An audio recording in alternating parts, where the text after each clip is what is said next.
एयरोनोवा company विभिन्न श्रेणियों के विमानों की एक श्रृंखला बना रही है, हल्के ड्रोन प्लेटफॉर्म से लेकर जटिल लॉजिस्टिक्स के लिए भारी एयरशिप तक, जिनके उदाहरण से हम आधुनिक दुनिया में उनकी क्षमता और प्रभावशीलता प्रदर्शित करेंगे। इस श्रृंखला में कई प्रोटोटाइप शामिल होंगे, जिनमें नोवा 01 और एरोलियोट 01 प्रमुख हैं। ये विमान विशेष रूप से उन आधुनिक समाधानों को परखने और लागू करने के लिए बनाए गए, जिन्हें कंपनी भविष्य के मॉडलों में उपयोग करने की योजना बना रही है। मुझे आपसे अपने पहले विमान नोवा 01 का परिचय कराते हुए खुशी हो रही है। यह हमारे अगले मॉडल नोवा 2 की एक गतिशील प्रतिकृति है। इस पर हम नियंत्रण प्रणाली, ऑटो पायलट और डेटा संग्रह का परीक्षण करते हैं। भविष्य में इसका उन्नत और परिष्कृत संस्करण निगरानी या विज्ञापन के लिए एक अलग स्वतंत्र उत्पाद बन सकता है। इसका आयतन 130 घन मीटर है और लंबाई 17 मीटर है। यह अपने साथ 20 किलोग्राम तक का पेलोड ले जा सकता है, चाहे वह कोई विशेष उपकरण हो या परिवहन किया जाने वाला कोई भी अन्य माल।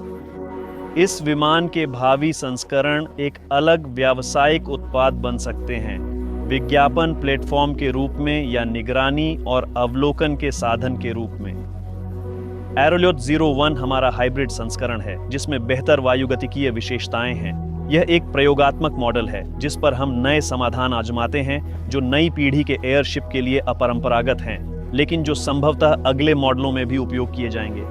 इसमें वायुस्थैतिक उत्थान के अलावा वायुगतिकी भी सक्रिय रूप से काम करती है, जो कुछ विशेष कार्यों में एयरशिप के समग्र प्रदर्शन को और बेहतर बनाती है। इसका आयतन लगभग 190 घन मीटर है, इसकी लंबाई 19 मीटर है और यह अपने साथ बोर्ड पर लगभग 50 किलोग्राम तक का पेलोड ले जाने में सक्षम है। श्रृंखला में नोवा 2 एयरशिप भी शामिल है। इसका आयतन 2000 घन मीटर है और यह 500 किलोमीटर की दूरी तक 500 किलोग्राम माल ले जा सकता है। इसका यात्री संस्करण पायलट सहित कुल 6 लोगों के लिए डिजाइन किया जाएगा। इसके बाद आता है नोवा 8 एयरशिप, जिसका आयतन 8000 घन मीटर है। यह विमान 19 यात्रियों को या फिर 4 टन माल को 3000 किलोमीटर तक ले जाने में पूरी तरह सक्षम होगा। श्रृंखला का समापन नोवा फैटिफिस एयरशिप से होता है। ये बिल्कुल अलग श्रेणी का विमान है, जिसमें एक कठोर ढांचा है। ये भविष्य में कंपनी द्वारा निर्मित किया जाने वाला पहला और सबसे छोटा कठोर ढांचे वाला विमान होगा। ये विमान कम से कम 15 टन भार उठा सकता है और हजारों किलोमीटर की दूरी तक माल पहुंचा सकता है। ये पूरी श्रृंखला लॉजिस्टिक्स और माल परिवहन के बाजार में अब भी मौजूद बड़ी जरूरतों को पूरा करेगी।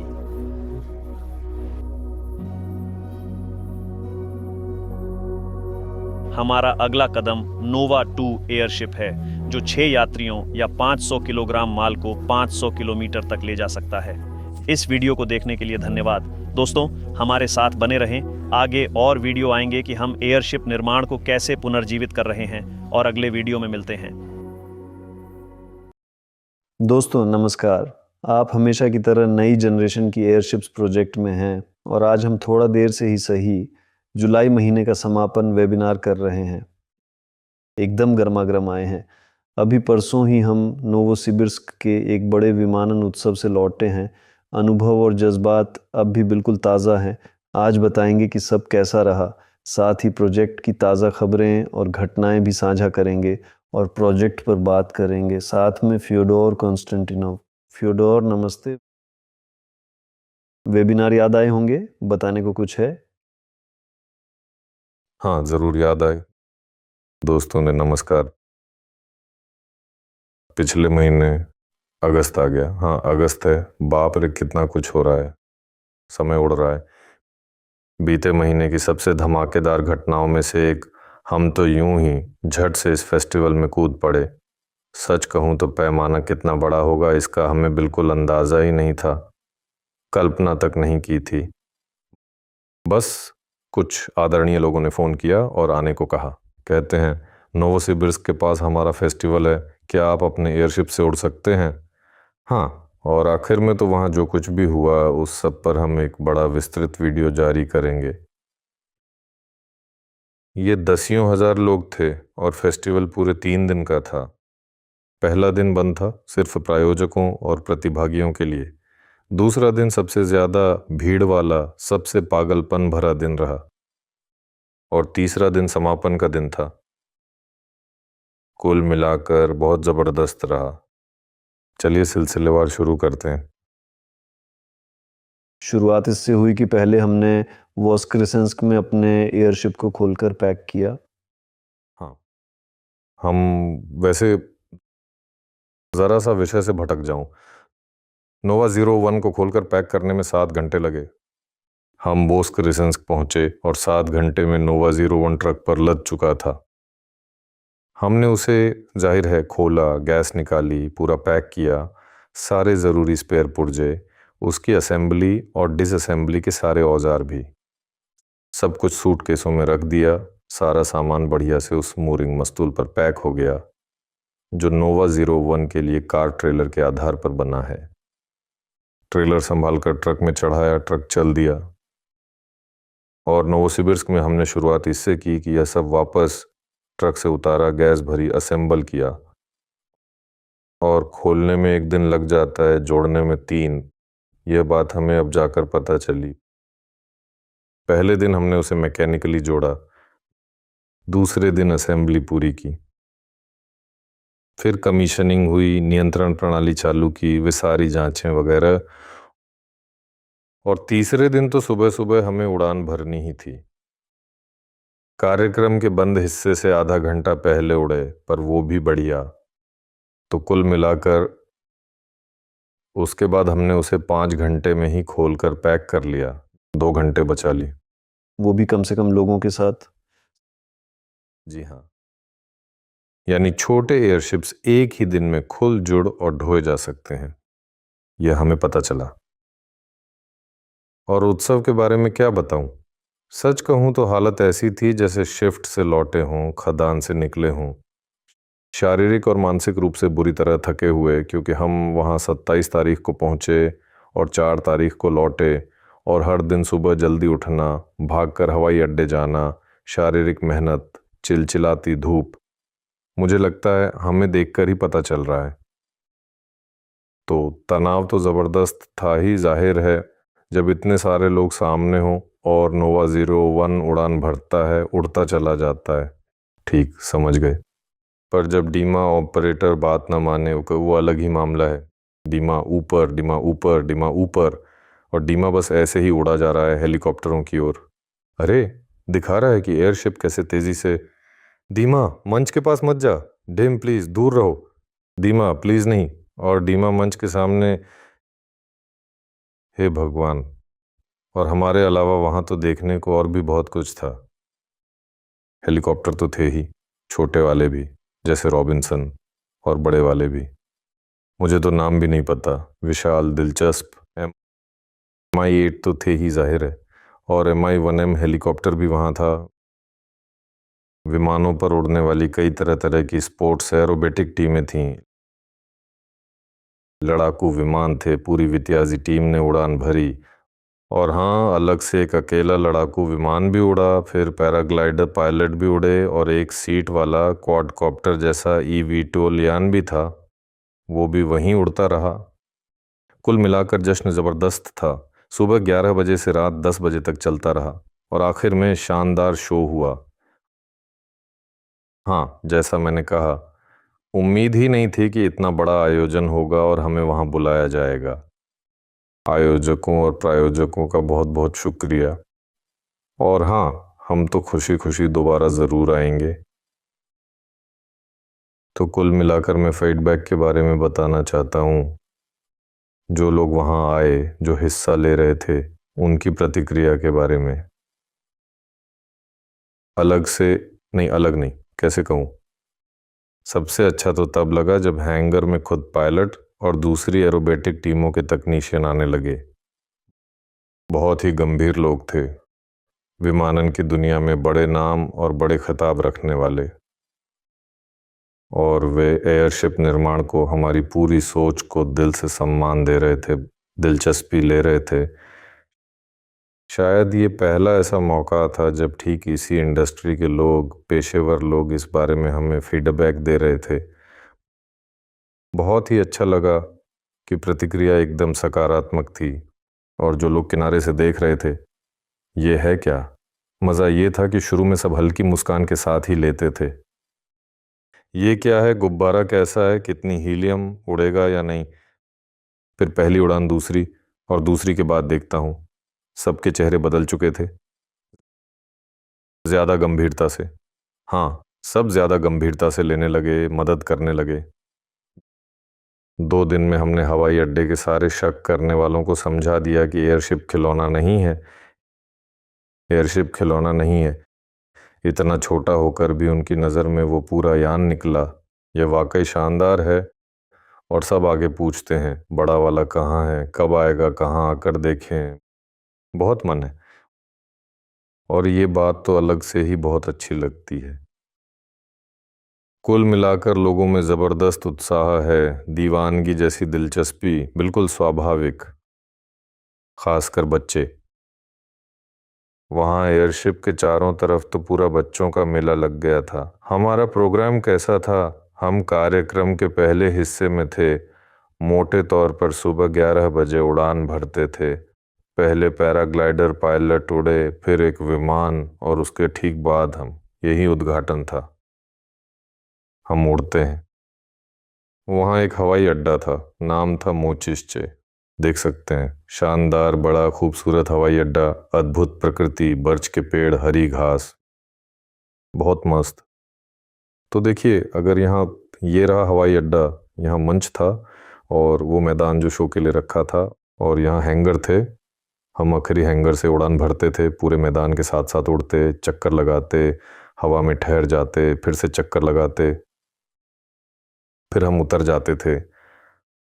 हमारे पास 15 से 20 मिनट की उड़ान होती थी। समय तय था, हर 15-20 मिनट में बदलाव होता, कोई ना कोई वायुयान उड़ता, कुछ दिखाता।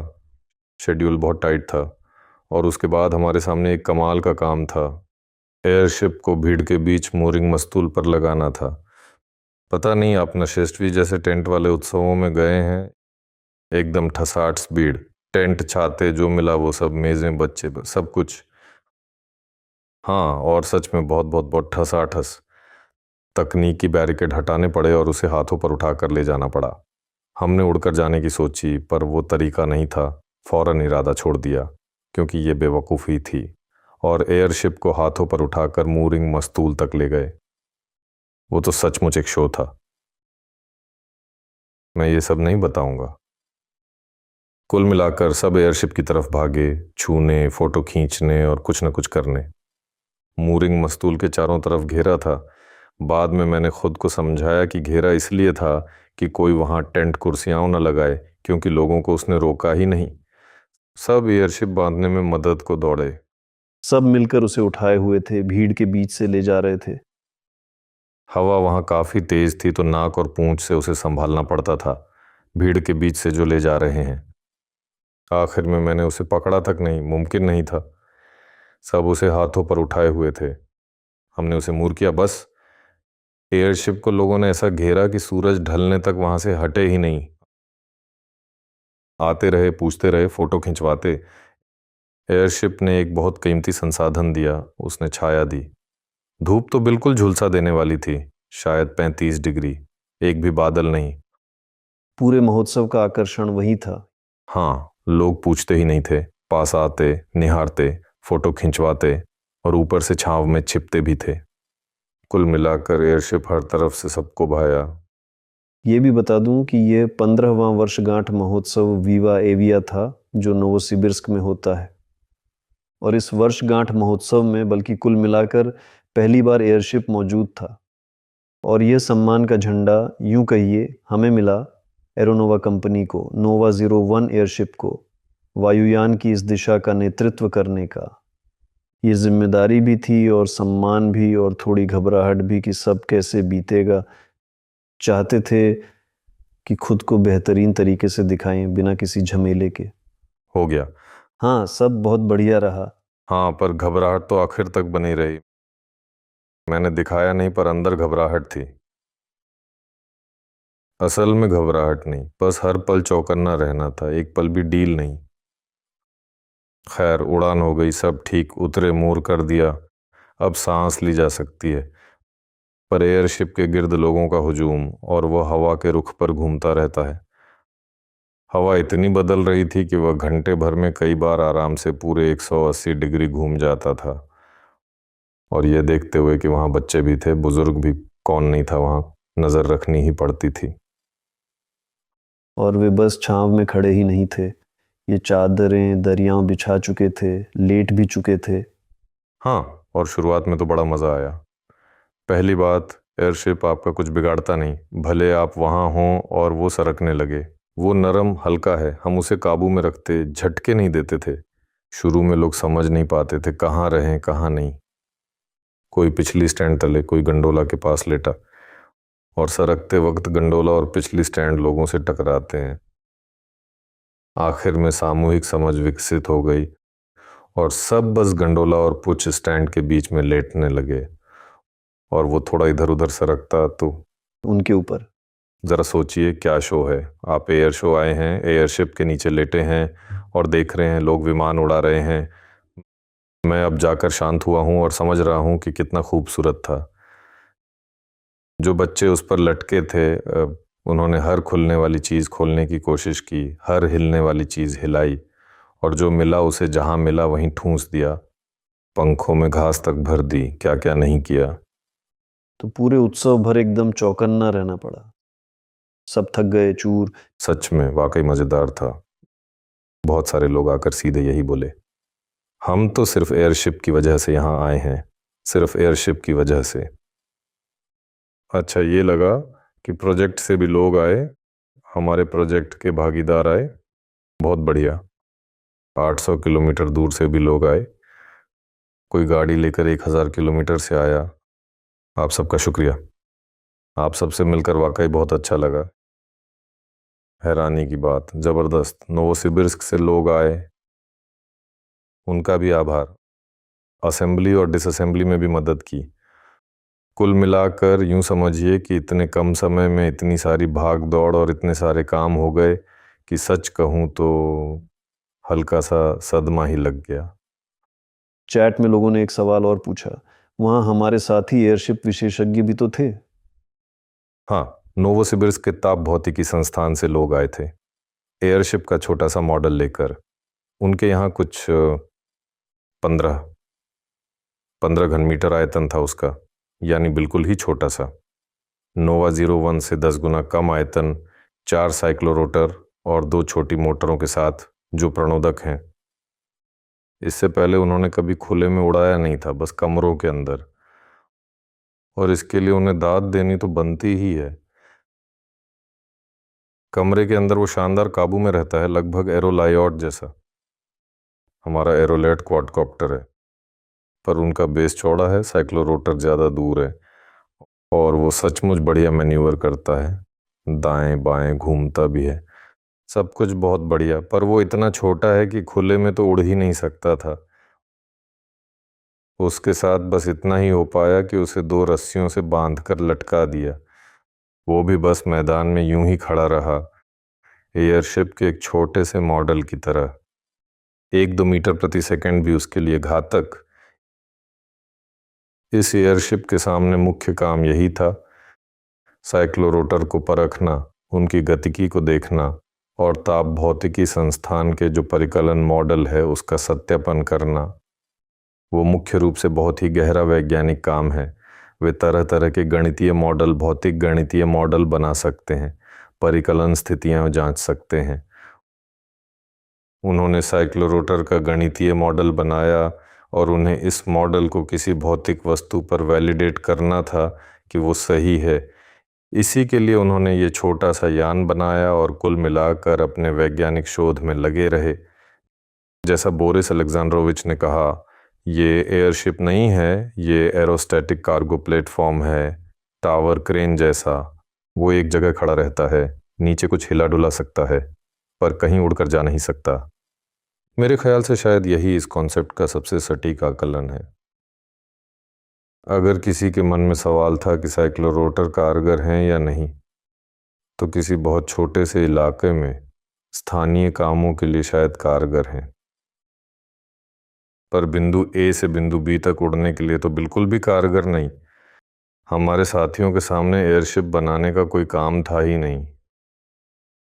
काम था साइक्लोरोटर को परखना, और वो इसे बखूबी कर रहे हैं। और एयरशिप्स को लेकर क्या वे इन्हें आगे बढ़ा करेंगे, इस दिशा में कोई भविष्य दिखता है? उनके संस्थान में ऐसे लोग हैं जो कहते हैं, ओ हाँ हाँ, हमें यह सब करना ही चाहिए। और कुल मिलाकर तो हम किसी हद तक इस बात पर सहमत भी हो गए कि ये काम आपस में मिलकर किया जा सकता है। हमारे पास अपनी दक्षताएं हैं और सहकर्मियों ने उन्हें देखा परखा, उनका मोल समझा, और सच कहूँ तो वे हैरान रह गए। वे ऐसे, बड़ा अप्रत्याशित है, अच्छा लगा। सच में सब हैरान थे, आयोजकों से लेकर सब। आयोजक पूछते थे, हैंगर से मंच तक उड़ने में कितना समय चाहिए? 20 मिनट में उड़ान भरिए, आइए, और ठीक इसी पल आपको यहाँ होना चाहिए। मैं 20 मिनट में? वे, हैंगर से मंच तक कितनी देर? मैं, यही कोई 30 सेकंड। वे, रुकिए, एयरशिप की रफ्तार कितनी है? 75 किलोमीटर प्रति घंटा। सब हैरान रह गए।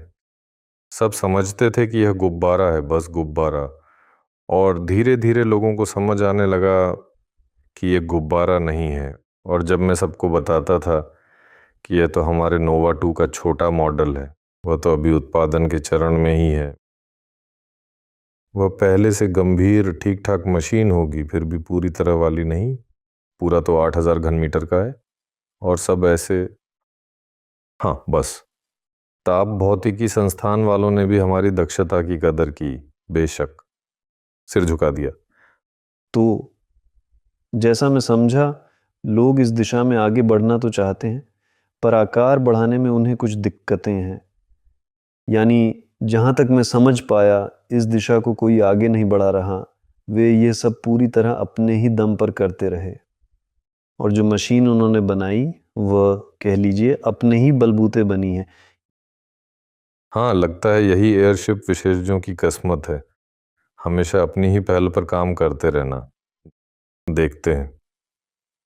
हमने आपस में संपर्क तो साझा कर ही लिए, और एक जैसी राय भी बन गई कि कुल मिलाकर वे कुछ खास दिशाओं में बेहद दक्ष हैं, और उन्हीं दिशाओं में हम भी आगे बढ़ना चाहते हैं।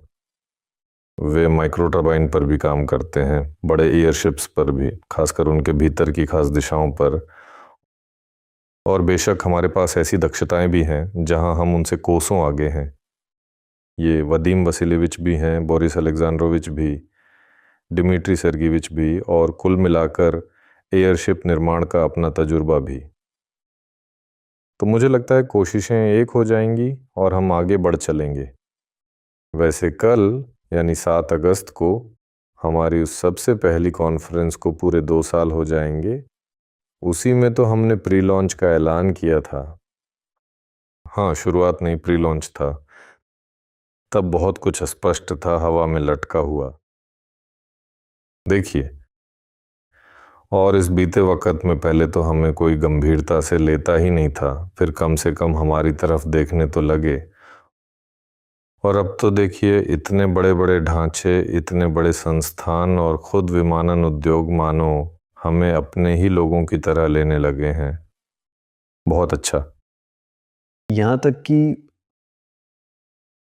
हालांकि उस वक्त 7 अगस्त को दफ्तर तक नहीं था, टीम से, शायद ज़्यादातर लोगों से वहीं जाकर मिलना हुआ था।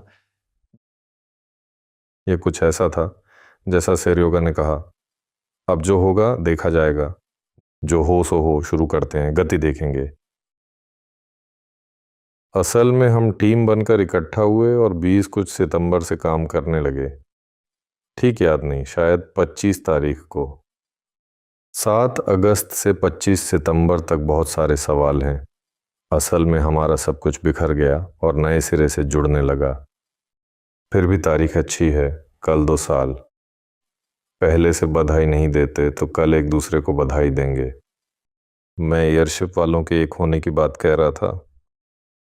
अभी 6 महीने पहले तक भी उन खिलाड़ियों के साथ हमारे कुछ मतभेद और अलग अलग समझ बनी हुई थी जो आगे चलकर खुद को एयरशिप उद्योग में देखते हैं, खुद को सक्रिय खिलाड़ी मानते हैं। न जाने क्यों कोई हमें वहाँ सक्रिय नहीं मानता था, और अब तो देखिए हमारे इस मसले पर उनका रुख जैसे सचमुच बहुत तेज़ी से बदलता जा रहा है। बहुत अच्छा लगता है। सब कहते हैं यार हाँ, लगता है आपके साथ ही रहेंगे। वीवा एविया में भी टीवी वाले काफ़ी सारे आए हुए थे, और कुछ दिन बीत जाने के बाद जब कुछ रिपोर्ट देखी तो साफ दिखा कि लोग तो वहाँ वीवा एविया को शूट करने आए थे, लेकिन असली परिघटना बना एयरशिप सब उसी को देख रहे थे और उसी को अपने एपिसोड का विजिटिंग कार्ड बना रहे थे, क्योंकि ये वाकई नई चीज़ है, कुछ अलग है, ऐसा अनोखा नज़ारा जो पहले कभी दिखाया ही नहीं गया था। नोवोसिबिर्स्क के लोग वाकई कमाल हैं। उनका पूरा मान सम्मान बनता है, उन्हें कदर है। कैसे समझाऊं पता नहीं। तो कुल मिलाकर बना हुआ हर एयरशिप, नोवा 2, नोवा 8, अगला बड़ा कठोर ढांचे वाला एयरशिप, उनके बीच के कोई भी संस्करण, ये सब रिकॉर्ड ही हैं। आज एयरशिप है ही कहाँ, कोई भी बना दो, वाह ही वाह। हमारा पहला मानव रहित, दुनिया का सबसे बड़ा मानव रहित एयरशिप अब भी हमारा ही है। हम ऐसा नहीं कहते। नोवा 2 बनाकर सबसे बड़े मानव रहित एयरशिप के लिए गिनेस वर्ल्ड रिकॉर्ड्स में जा सकते हैं। क्यों नहीं, ये तो वाह है, ये तो धमाका ही होगा। फिर अगली गर्मियों तक मानवयुक्त एयरशिप, एक पायलट, 5 यात्री, ये आधुनिक रूसी मानवयुक्त एयरशिप है। पूरे रूस में इकलौता, लीजिए पूरे यूरोप में भी इकलौता 6 सीटों वाला, अगर न गिने तो। खैर कुल मिलाकर हर अगला एयरशिप, बल्कि कोई भी एयरशिप कदर के लायक है। यह देखिए नोवोसिबिर्स्क के लोगों ने कदर की। इतना ही नहीं, उन्होंने पहले से माहौल भी बना दिया। शाबाश। घोषणाएं की, अपने स्थानीय टीवी चैनलों पर पहले से बताया कि एयरशिप्स आ रहे हैं, ज़रूर आइए, देखिए। इस बारे में हमने पोस्ट किया था। वैसे वहाँ वीडियो रिपोर्ट्स और टेक्स्ट रिपोर्ट दोनों के लिंक दिए हुए हैं जो निकले थे। अगर अब तक नहीं देखे तो ज़रूर देख लीजिए। वैसे अगले साल न्योता मिल गया, नोवा 2 के साथ आइए। हमने कहा आपके पास हैंगर नहीं है, यहाँ ऐसे असेंबली नहीं कर पाएंगे। वो कैसा हैंगर दिखाइए। मैंने दिखाया, ऐसा हैंगर चाहिए, 44 मीटर एयरशिप। कहाँ? बड़ा ही अचरज हुआ। वो लोग बड़े फुर्तीले हैं, झट से तैयार। हाँ, उन्होंने कहा कि वो बहुत चाहते हैं कि उनके वहाँ एयरशिप बेस बने, इंफ्रास्ट्रक्चर मुहैया कराने को तैयार हैं। हवाई अड्डा उनका शानदार है, बड़ा। वहाँ नोवा 8 भी आराम से समा जाएगा और चलेगा। पास ही कारखाने का उड़ान परीक्षण केंद्र है। नोवोसिबिर्स्क का विमान कारखाना कितना बढ़िया। कुल मिलाकर हमने तो इस सवाल पर काम करना भी शुरू कर दिया है, आखिर क्यों नहीं। और सबसे मज़ेदार बात यह कि एयर शो के दौरान ही हमें और दूर खींच ले जाने की कोशिश हुई।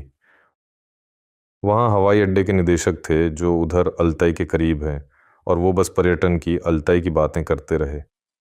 कहते हैं, अरे आप लोग वहाँ कैसे हैं, हमारे यहाँ आ जाएंगे क्या? हम आपके यहाँ कहाँ? वो बस यहीं कहीं। लेकिन हमने मुचिश्चे हवाई अड्डे से बात शुरू कर दी थी। अरे कर दी, मैं आपको बुलाना चाहता था। वहाँ ना बने तो मेरा अपना हवाई अड्डा है, यहीं एयरशिप बेस बनाइए, पर्यटन अल्ताई, कहते हैं धमाका होगा। कुल मिलाकर मैं तो अब तक हल्के सदमे में ही हूँ। मुझे लगता है आप देख ही रहे हैं कि मैं सन्न रह गया हूँ। इस्तेमाल को लेकर, भागीदारी को लेकर इतने सारे प्रस्ताव आए, संस्थान भी, हवाई अड्डे भी, और सबने सराहा। कुल मिलाकर अब तक समझ ही नहीं पाया कि क्या हुआ। सन्न हूँ। सच कहूँ तो इस आयोजन के बाद जीत का हल्का स्वाद बाकी है। पहली बात, सब कुछ शानदार रहा। इस हवाई अड्डे पर आए इतने सारे लोगों ने एयरशिप देखा, वहाँ दसियों हजार से ऊपर दर्शक थे। इससे भी बढ़कर टीवी चैनलों पर हमें खूब दिखाया गया, जोरदार, अच्छा, सुखद। साथ ही विमानन जगत में हमने अच्छी खासी साख बना ली। क्योंकि ये काफ़ी बड़ा आयोजन है। हमने दिखाया कि हम एयरशिप बनाना जानते हैं, कि वो उड़ते हैं, कि हम विमान में सचमुच मैदान में हैं। यूं कहिए, आगे की अपनी योजनाओं का थोड़ा ऐलान भी कर दिया। इसलिए इसके चलते काफ़ी दिलचस्प संपर्क बने। मेरे पास तो अभी कोई स्वाद बाकी नहीं, हल्के सदमे में था और अब तक उसी में हूँ। अभी छूटा नहीं है, बिना छुट्टी के, एक भी छुट्टी बिना, दूसरे तीसरे हफ्ते कहीं ना कहीं भाग रहे हैं। उम्मीद है इस शनिवार रविवार को थोड़ा सांस लूंगा और जो हुआ उसे पूरी तरह महसूस कर पाऊंगा। वैसे यहाँ एक पत्रिका है, ये भी एक खुशी की बात है। नोवसिबिर्स्क से ठीक पहले हुआ, इसमें एरोनोवा है। ये एक पत्रिका है, टेक इनसाइडर, हाँ। उन्होंने खुद फ़ोन किया और बोले, वाह आप क्या कर रहे हैं, चलिए हम आपके बारे में विस्तार से पता करते हैं। और उन्होंने काफ़ी बड़ा भरपूर लेख छाप दिया। कई पन्नों पर। वहाँ नोवा 01 भी, एरोलियोट भी। हाँ, समताप मंडल वाले भी हैं। तो कुल मिलाकर पत्रिका टेक इनसाइडर, देखिए कवर कुछ ऐसा है। दिलचस्पी हो और कहीं मिल जाए दिख जाए तो अपने कलेक्शन के लिए खरीद सकते हैं। यादगार के लिए। हाँ, तो अगले साल हम अगले फेस्टिवल में हिस्सा ले सकें, इसके लिए अभी हमें पूरे ज़ोर शोर से नोवा 2 को असेंबल करने में जुट जाना होगा। हम अभी किस स्थिति में हैं, किस चरण पर हैं, क्या साझा कर सकते हैं? हमने पिछले वेबिनार में शायद कहा था कि पूरे खोल के लगभग 95 या 98% हिस्से तैयार हैं। अब उन्हें आपस में वेल्ड किया जा रहा है, या अभी क्या चल रहा? हाँ, जहाँ तक लग रहा है इसी महीने यानी अगस्त में हम नोवा 2 का खोल दबाव में फूला हुआ देख ही लेंगे, तो और वो बड़ा वाला है, हमारे पास जगह है। हाँ, नोवोसिबिर्स्क जाने से पहले ही यह बात बनती दिख रही थी, लौटकर आज ही पता चला। कुल मिलाकर अनुबंध हो गया है, जितनी जगह चाहिए थी किराए पर ले ली। हाँ, और नोवोसिबिर्स्क जाने से पहले ही हमने वोस्क्रेसेंस्क से कुछ सामान असबाब वहाँ पहुँचा भी दिया था। हमने जब नोवा 01 को समेटा, सब पैक किया, लाद कर भेज दिया, तो देखिए हमारे पास वहाँ तरह तरह के बहुत सारे औजार, सीढ़ियाँ, मेज़ें और वर्क बेंच पड़े हैं। वहाँ हमारी वर्कशॉप जैसी थी। हम एयरशिप को सिर्फ जोड़ नहीं रहे थे, उसे कुछ हद तक वहीं जन्म भी दे रहे थे। आपने वीडियो में देखा होगा, हम वहाँ कुछ ड्रिल करते, काटते, रिवेट लगाते, सब वहीं मौके पर। तो और कहाँ, बस। और नोवोसिबिर्स्क से पहले तक तो सचमुच ऐसा लग रहा था कि सब कुछ अच्छे से जम रहा है। एक बात थी, वोस्क्रेसेंस्क में थोड़ा सिमटना था, क्योंकि नोवा 01 तो जा रहा है और लगा कि लौटते ही जगह मिल जाएगी। बेहतर यही था कि नोवा 01 नोवोसिबिर्स्क से सीधे नई जगह पर आए, और पुरानी खाली करनी है क्योंकि उसके पैसे तो लग ही रहे हैं। और बस हमने तुरंत सब समेटा और सारा सामान नई जगह पर शिफ्ट कर दिया। वहाँ उन्होंने हामी भर दी, ले आइए, यानी लगता है बस हमने जगह पक्की कर ली। तो पहुँचते ही, हाँ जी, नमस्ते किर्जच। तो दोस्तों, सबसे अहम सवाल, नोवा 2 की असेंबली कहाँ होगी? वो आखिरकार हल हो गया, जगह मिल गई है। हुर्रे! हाँ, किर्जच में बनेगा। किर्जच के पुराने वीडियो देख सकते हैं, जब हमने प्रोजेक्ट अभी अभी शुरू किया था और मैं एयरशिप निर्माण में बहुत कम समझता था। सच कहूँ तो मैं अब भी कम ही समझता हूँ। सब आगे है। खैर, तब तो बिल्कुल। बस कल हम किर्जच के लिए निकल रहे हैं। वहाँ हैंगर काफ़ी बड़ा है, वो 2 AU-30 के लिए बनाया गया था। उनके बीच खंभों की कतार है जो छत को थामे हैं। हमने बायां आधा हिस्सा लिया है और उसी में नोवा 2 असेंबल करेंगे। दाईं तरफ और भी बहुत कुछ दिलचस्प रहेगा, क्योंकि वो परिसर सिर्फ हम ही नहीं, कोई और भी इस्तेमाल करता है।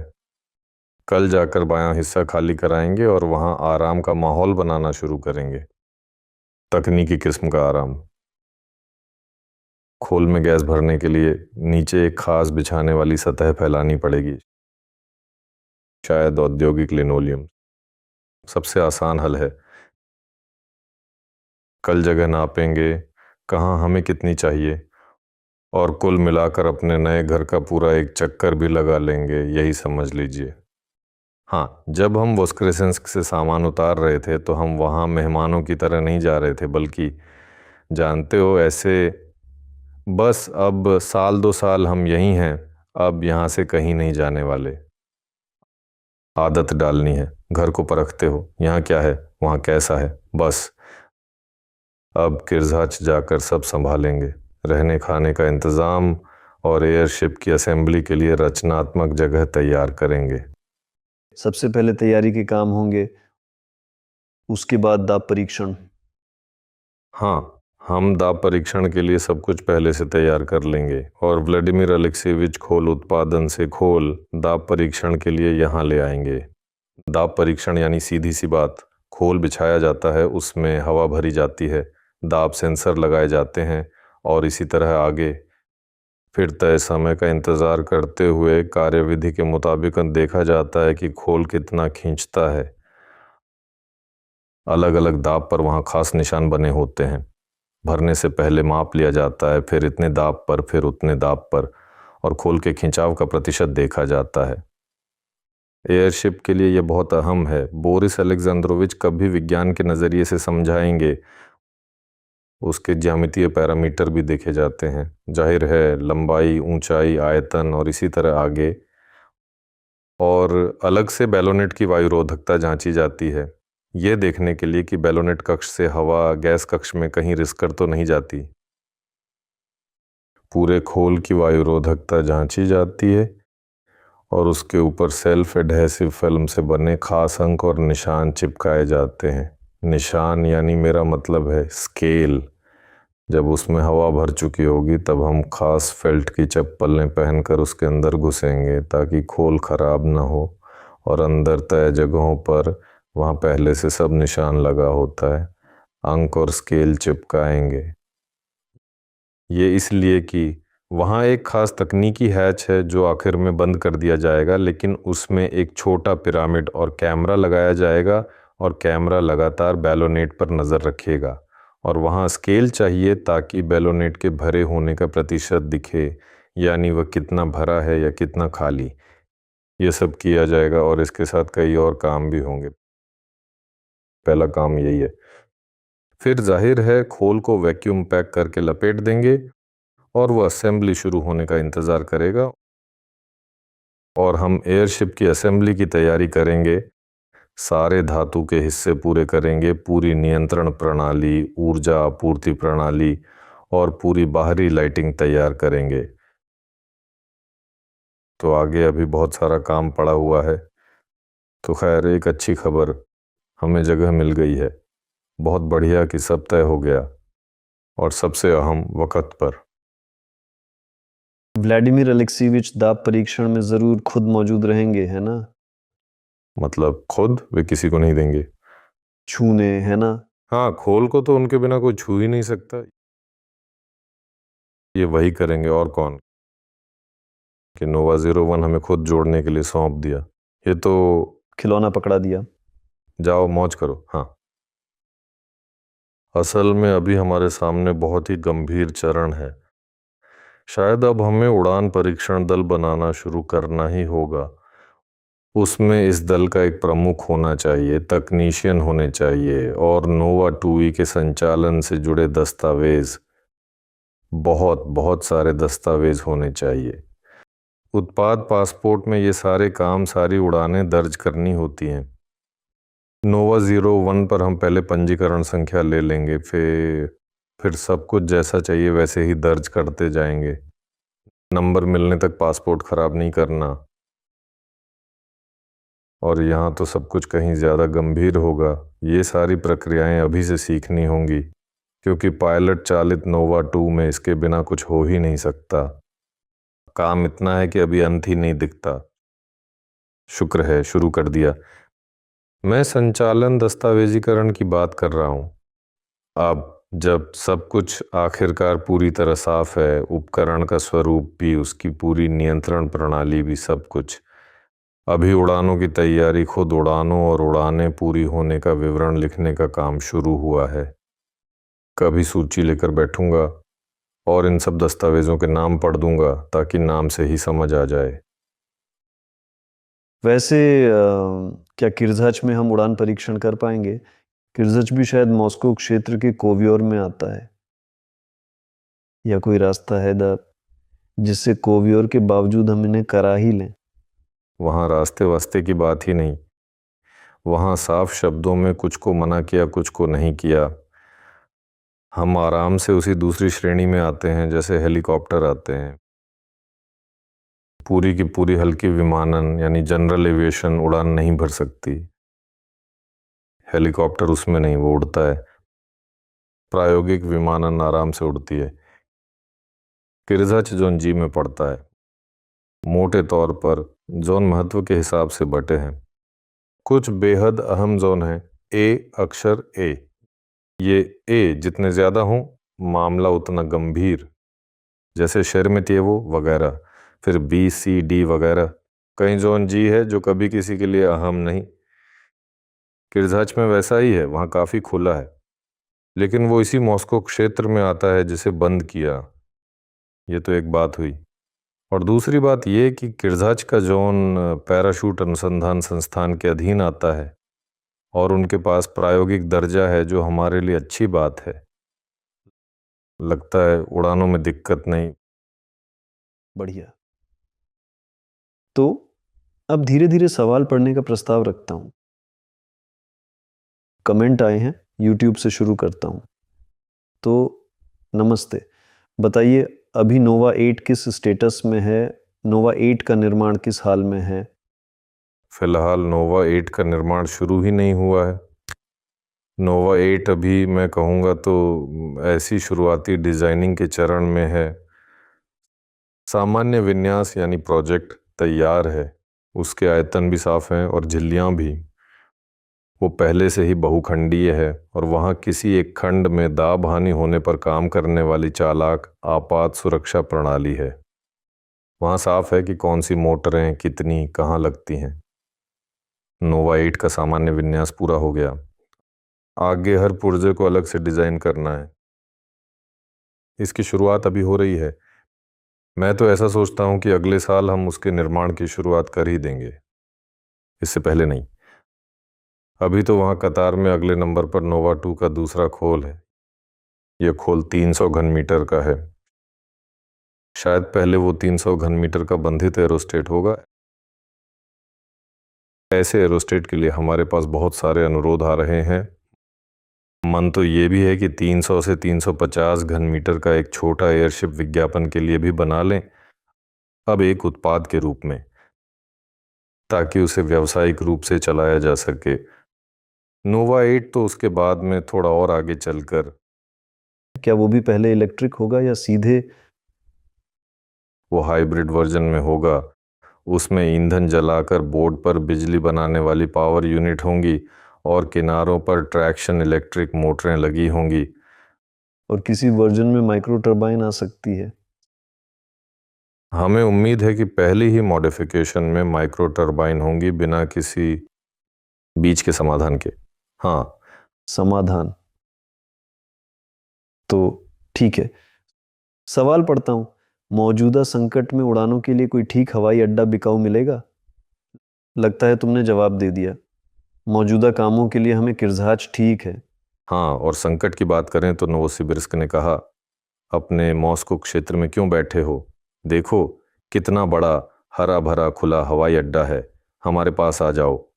ये है संकट। देखिए, हमारा बैकअप हवाई अड्डा तैयार है। क्या आप नोवा फैंटिफिन के लिए इंटीग्रल वायुगतिकीय विन्यास पर विचार कर रहे हैं, पर शंकु नहीं बल्कि झुके हुए तल के साथ, ताकि क्लासिक आकार के खोल की उत्थापन क्षमता का प्रतिशत बढ़े? इस सवाल का अभी बहुत सक्रियता से अध्ययन हो रहा है। वैज्ञानिक तरीके और नज़रिए के हिसाब से दो अवधारणाएं टकरा रही हैं। एक बॉडी का आकार बदलना, दूसरी क्लासिक बॉडी को वैसे ही रखना या बस आयतन के बीच में छोटे पंख यानी स्टब विंग्स जोड़ देना। वो पंख उत्थापन क्षमता इस पूरी बॉडी से कम नहीं देंगे और निर्माण सुगमता के लिहाज से दूसरा विकल्प साफ जीतता है, क्लासिक बॉडी छोटे पंखों के साथ। पर हर जगह निर्माण सुगमता को सराहा नहीं जाता। मसलन कुछ गाड़ियां बहुत सादी होती हैं और कुछ बेहद महंगी सुपरकार होती हैं। अगर किसी अनोखे आकार वाले बेहद महंगे एयरशिप की मांग निकली तो क्या हम भला उसे बनाने से मना कर देंगे? हर चीज़ का अपना इस्तेमाल है। ठीक, अगला सवाल। आपके ख्याल से एवगोर की गतिविधि के नाकाम होने की वजह क्या रही? उनके पास तो चालू एयरशिप्स थे, भावी नोवा 2 से तुलनीय।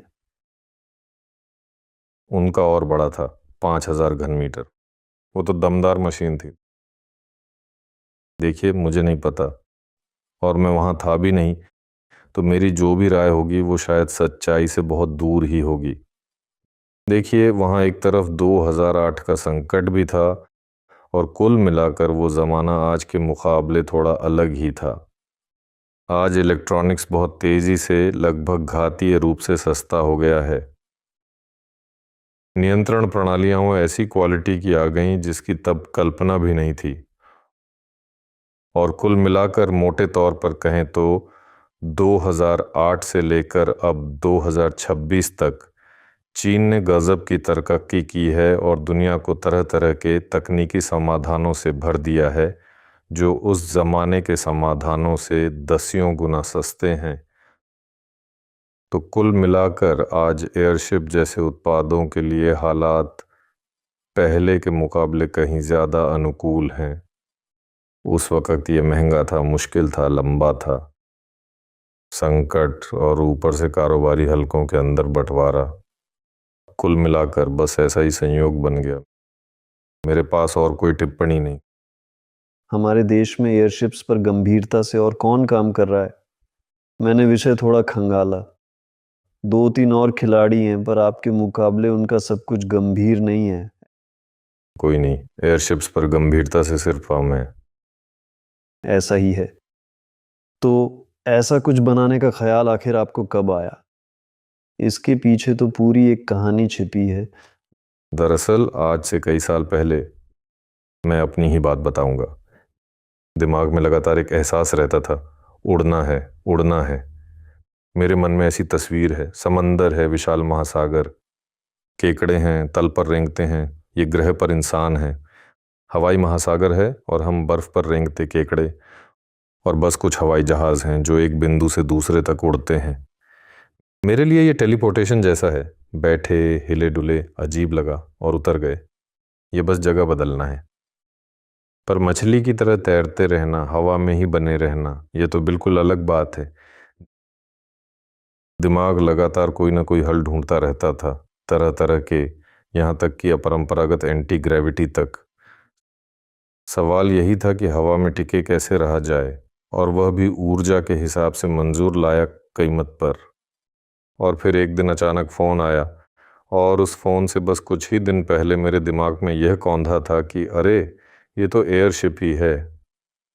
तो भला फ़र्क ही क्या है? दिमाग हमेशा छोटा ही खोजता था, मिनिएचर और छोटा, बस छोटा ही हो। क्यों छोटा हो भला? आसमान विशाल है, जाम है ही नहीं, न खंभे, न जाम, न पेड़। और यही तो है एयरशिप। गैस भर दी, वह खुद ऊपर उठ गया और आप एक बड़ी सी जगह में हैं, एक ऐसे स्पेस में जिसे आप अपने हिसाब से सजा सकते हैं, और वह हवा में है। और ठीक तभी फ़ोन आया। नमस्ते, अकादमिशियन अलेक्जेंडर निकोलेविच किरिलिन हैं, एयरशिप विशेषज्ञ। वे मिलना चाहते हैं। ये 6 साल पहले की बात है। जाहिर है अलेक्जेंडर निकोलाइविच से मिले। मैं हैरान था कि एयरशिप विशेषज्ञ होते भी हैं। बाद में पता चला हमारे यहाँ तो उनकी पूरी फौज है, और यह मोटे तौर पे कहें तो अब करीब 2 साल से मैं सक्रिय रूप से एरोनॉट्स, एयरशिप विशेषज्ञों, विमानन वालों वगैरह के बीच रहा हूँ। तो ठंडे दिमाग से ये कह सकता हूँ कि अकादमिक लिहाज से हमारी टीम सबसे मजबूत है। तकनीकी तौर पर तो हम चीनियों से भी पीछे हैं और जर्मनों से भी, यानी असल में बना पाने की क्षमता के लिहाज से। पर डिजाइन करने, प्रोजेक्ट बनाने के लिहाज से आज हमारा कोई सानी नहीं है। खोल उत्पादन खड़ा कर लिया। इसमें तो हम वाकई शाबाशी के हकदार हैं, पर हमें और जोर लगाना होगा। कठोर ढांचे वाला एयरशिप बनाने में जी जान लगेगी। और नोवा 2, नोवा 8, यहाँ तो सब कुछ साफ है, कोई रुकावट नहीं है। तो हाँ, ऐसा ही है। 6 साल पहले ठीक यही समझ बनी थी कि बात एयरशिप की है। 2 साल पहले हमने प्रोजेक्ट का प्री लॉन्च शुरू किया और सितंबर की 20 तारीख के आसपास काम शुरू कर दिया। और हमारा नोवा 2 बन भी रहा है, जल्द ही देखेंगे। लगता है यहीं पर यह सवाल एकदम सटीक बैठ गया। इस वक्त प्रोजेक्ट में फंडिंग पर्याप्त है या नहीं? बिल्कुल, एक एक पैसा जोड़कर, न सांस लेने की गुंजाइश न छोड़ने की, बस करना ही पड़ता है। समानांतर में सब कुछ करना नामुमकिन है। थोड़े और पैसे होते, बस थोड़े ही और, तो हमारे पास 300 घन मीटर वाला एरोस्टेट भी होता और वो छोटा विज्ञापन एयरशिप भी। ऐसा नहीं कि हम चाहते नहीं या कर ना सकें, बस उसके लिए पैसे ही नहीं है। नोवा 2 वगैरह के मुकाबले वो महंगा भी नहीं है, इतने भी नहीं है। अभी हमें एक पत्रिका ने, बहुत अच्छी विमानन पत्रिका ने, लेख छापने का प्रस्ताव दिया। बोले, यार आप कमाल हैं, आपके बारे में लिखने का बहुत मन है। एक पेज की कीमत मान लीजिए 40,000 रूबल है। और देखिए, हमने एक पेज भी न छपवाने का फैसला किया, क्योंकि उन पैसों से रिवेट खरीदना हमारे लिए बेहतर है। यानी समझ लीजिए, नोवा 2 एयरशिप बनाने की पूरी प्रक्रिया के अंदर हम अभी पैसों के मामले में इतने तंग हो गए हैं। जाहिर है, सबसे बढ़िया तो ये होता कि हमारी फंडिंग अब भी 10 गुना बढ़ जाती। 10 गुना बढ़ जाती तो हम चैन की सांस लेते और नोवा 2 भी बनाते, नोवा 8 भी, और बड़ा कठोर ढांचे वाला एयरशिप भी। और 10 गुना सच कहूँ तो कोई डरावना आंकड़ा है ही नहीं, ये देखते हुए कि अभी कितने लोग हमारे बारे में जानते हैं, कितने लोग हमें सपोर्ट कर रहे हैं। अगर हम कुल मिलाकर सारे लोगों को लें तो हमारे हिस्से में आएगा 0 फिर अनगिनत शून्य, और कहीं दूर जाकर कोई आंकड़ा, यानी कुल का कितने प्रतिशत, वो हर चीज़ का अपना वक़्त। बस देखकर मज़ा आता है कि आजकल लोग, ब्लॉगर, गैर ब्लॉगर, वैसे हम भी तो ब्लॉगर ही हैं, कैमरे के सामने बैठे हैं, बोल रहे हैं, तो हर बेकार चीज़ के लिए इतने पैसे जुटा लेते हैं। बिल्कुल हैरान कर देने वाले, कोई अविश्वसनीय पैसे जुटा लेते हैं। और यहाँ तो पूरा वायुयान उद्योग सामने खड़ा है। मुझे लगता है जल्दी ही सब हो जाएगा। जैसा हमने आज महाप्रबंधक के साथ बात की, बाजार फूलता जा रहा है, फूलता जा रहा है, और बस अभी कहीं दरक जाएगा और वहाँ से पैसा हमारी तरफ आने लगेगा।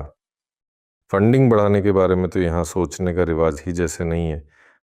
हमारे पास बस पैसे का न्यूनतम ज़रूरी प्रवाह है और हमें जल्द से जल्द व्यावसायिक पटरी पर आना है, व्यावसायिक ऑर्डर पूरे करने शुरू करने हैं और उसी के दम पर चलना है। फिलहाल दूसरा कोई रास्ता दिखता नहीं, लेकिन फिर दोहरा दूं, मुझे इसमें कुछ भी मुश्किल नहीं लगता कि सोलर ग्रुप अपनी पहुंच 10 गुना बढ़ा ले। ये विषय दिलचस्प है, अपने आप ही बढ़ता जा रहा है। नेक, रोमांटिक, रोमांच से भरा हुआ। कोई दिक्कत नहीं, मुझे लगता है सब हमारे और आपके बस में है। कल एक इंटरव्यू में था, महीने भर में देखेंगे कहाँ, शेयर कर देंगे। और वहाँ एयरशिप्स के इस्तेमाल को लेकर सवाल था, निगरानी वाले, मालवाहक वाले। ये सब तो समझ आता है। 5 से 10 साल के नज़रिए में मैंने बताया कि मैं खुद अभियान वाले एयरशिप्स का सपना देखता हूँ। ये टूरिस्ट वाले जैसा ही है, बस टूरिज़्म थोड़ा एक्टिविटी वाला। जब हम सब एक बड़े एयरशिप पर सवार होते हैं, 25 लोगों से लेकर 100 लोगों तक के ग्रुप में, 100 तो ज़्यादा ही है, ये थोड़ा मुश्किल है।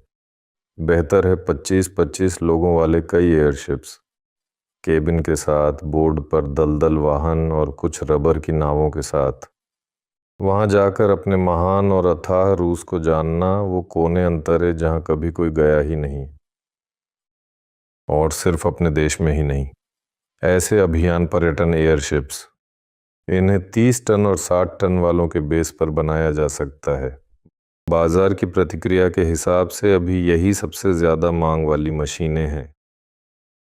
हम समझते हैं 3, 30, 60 फॉर्मूला बन गया, 3 टन, 30 टन, 60 टन। और उनके लिए किफ़ायती मशीन बनाते हुए जो बस माल ढोती है, उसी बेस पर अभियान वाला एयरशिप बना देना, ये तो बेशक सपना ही है। मैं इंटरव्यू में था, ये सब थोड़ा अलग तरीके से बता रहा था, पर मूड कुछ ज़्यादा ही जोश वाला था। और वहाँ सब स्टॉप कट और सब ऐसे, यार हमें एयरशिप चाहिए, जल्दी सैर वाला एयरशिप बनाओ। अच्छा लगा, मैंने सोचा रफ्तार बढ़ानी होगी, पर ये बड़ा है, कठोर ढांचे वाला, हमें कई गुना बढ़ना होगा। या तो ऑर्डर मिले या 10 गुना बढ़ें, तभी शुरू कर पाएंगे, वरना अभी गुंजाइश नहीं। वैसे यहाँ सटीक सवाल है, क्या आज आपको प्रायोजित करने वाली कंपनियां वो हैं? कंपनी प्रायोजक? हाँ, सवाल ऐसे ही है। वैसे हमने इस बारे में सोचा ही नहीं।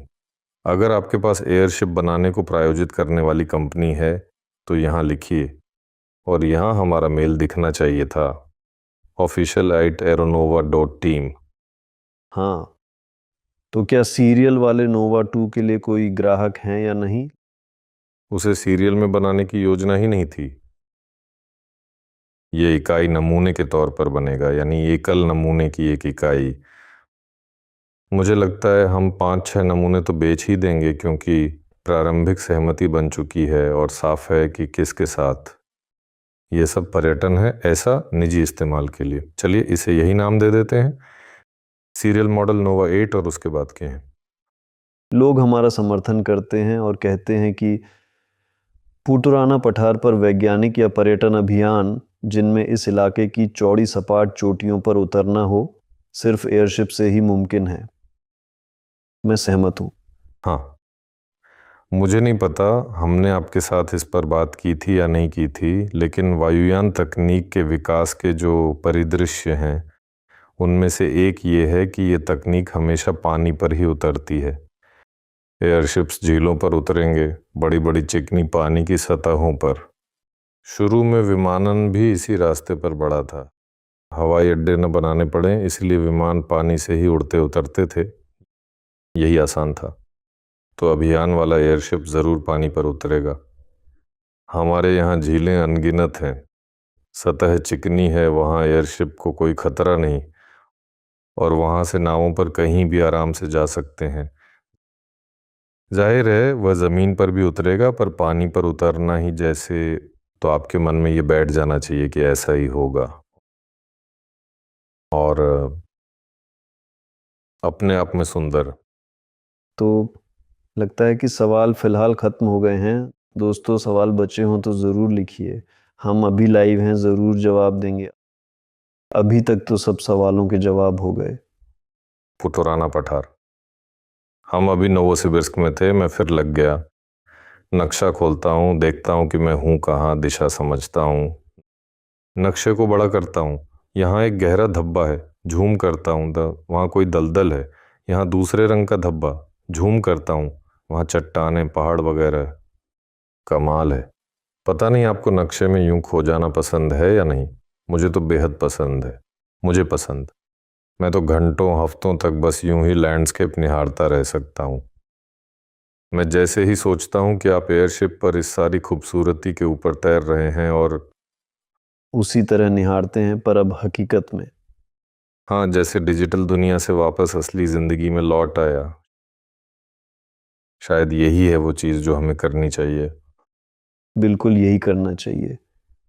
हाँ, तो अब और सवाल नहीं है, लगता है हम ख़त्म कर सकते हैं। शाम के 7:06 हो गए, 1 घंटे में हो गया। हमारी तो गप्पें ही हो गईं। खैर, कुल मिलाकर सारांश ये, हाँ, हमारा नोवा 2 का खोल बनाने का काम कह सकते हैं लगभग पूरा हो चुका है।